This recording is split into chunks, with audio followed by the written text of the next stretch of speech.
السلام علیکم۔ پتہ ہے اللہ تعالیٰ سب سے زیادہ پسند کس نوجوان کو کرتے ہیں، کس نوجوان سے اللہ تعالیٰ کی محبت سب سے زیادہ ہوتی ہے۔ لیکن تمہیں یہ جاننا بھی ضروری ہے کہ پتہ ہے اللہ تعالیٰ جس انسان کو، جس نوجوان کو پسند کرتے اسے دیتا کیا ہے۔ یقین جانو کہ تم وہ چیزیں اپنی دعا کے اندر بھی نہیں مانگ رہے ہوتے جو اللہ تعالیٰ اپنے پسندیدہ نوجوان کو بن مانگے عطا کرتے۔ تو بخاری شریف کے اندر ایک حدیث قدسی جو آپ نے بھی شاید متعدد دفعہ سنی ہو، جس کے اندر اللہ تعالیٰ فرماتا ہے کہ جب میں کسی بندے کو پسند کرتا ہوں یا جب بندہ میرے قریب ہوتے تو پھر وہ مجھ سے جو مانگتا ہے، جو کچھ مانگتا ہے میں اسے دے دیتا ہوں، اور جب وہ کسی دشمن سے میری پناہ مانگتا ہے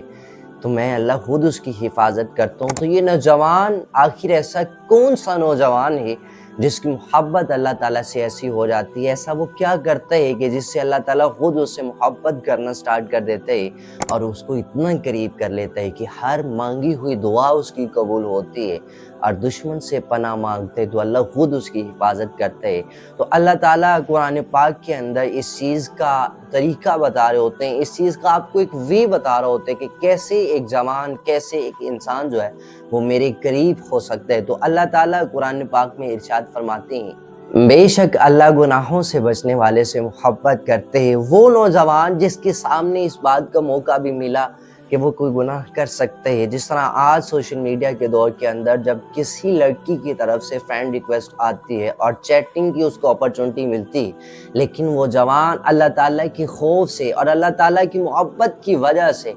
ایسے حرام ریلیشن میں نہیں جاتا، وہ گناہ سے بچ جاتا ہے۔ کہیں اور سے اس کو گناہ کی دعوت مل رہی ہوتی ہے، دوستوں میں بیٹھ کے فحش گوئی کی دعوت مل رہی ہوتی ہے، لیکن وہ گناہوں سے بچ جائے۔ تو اللہ تعالیٰ قرآن پاک میں فرماتے ہیں اللہ گناہوں سے بچنے والوں سے محبت کرتے ہیں۔ اور ایک دوسری جگہ پہ قرآن پاک میں اللہ تعالیٰ فرماتے ہیں اللہ کثرت سے توبہ کرنے والے کو بہت پسند کرتے ہیں۔ جب بھی کوئی گناہ ہوتا ہے، جب بھی وہ کسی گناہ کے اندر اپنے ہاتھوں کو گندا کرتے ہیں اور چند سیکنڈز کے بعد یا چند منٹس کے بعد وہ شرمندہ ہوتے، اللہ کی خوف کی وجہ سے اس بات کی دل کے اندر شرم آتی ہے کہ یار وہ میرا مالک مجھے مسلمان نوجوان بنایا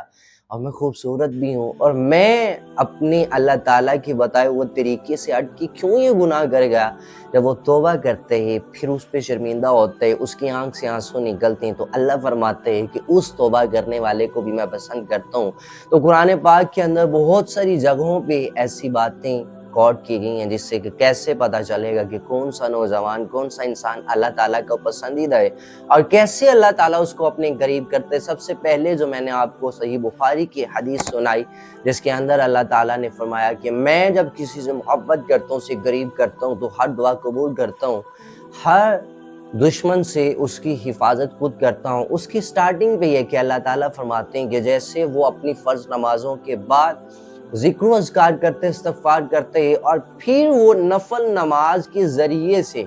جب وہ میرے قریب آنے لگتا ہے تو پھر میں اسے اپنے قریب کر لیتا ہوں، میں اس کے ہاتھ بن جاتا ہوں جن ہاتھوں سے وہ پکڑتا ہے، میں اس کی آنکھیں بن جاتا ہوں جن آنکھوں سے وہ دیکھتا ہے، میں اس کے کان بن جاتا ہوں جن کانوں سے وہ سنتا ہے، جس کا مفہوم یہ بنتا ہے کہ وہ اپنے ہاتھ سے جو کام کرے گا وہ صرف اور صرف نیکی کا کام کرے گا، اپنی آنکھوں سے دیکھے گا تو صرف حلال چیزوں کو، حرام چیزوں کو نہیں دیکھے گا، کانوں سے سنے گا تو صرف حلال آوازوں کو، حرام کو نہیں سنے گا، اور وہ قریب ہو جائے گا۔ وہ لوگ جو دعاؤں میں بہت ساری چیزیں مانگ کے بھی حاصل نہیں کر پاتے، ایسا نوجوان اللہ تعالیٰ کے قریب ہو کر بن مانگے بہت ساری چیزیں حاصل کر سکتا ہے۔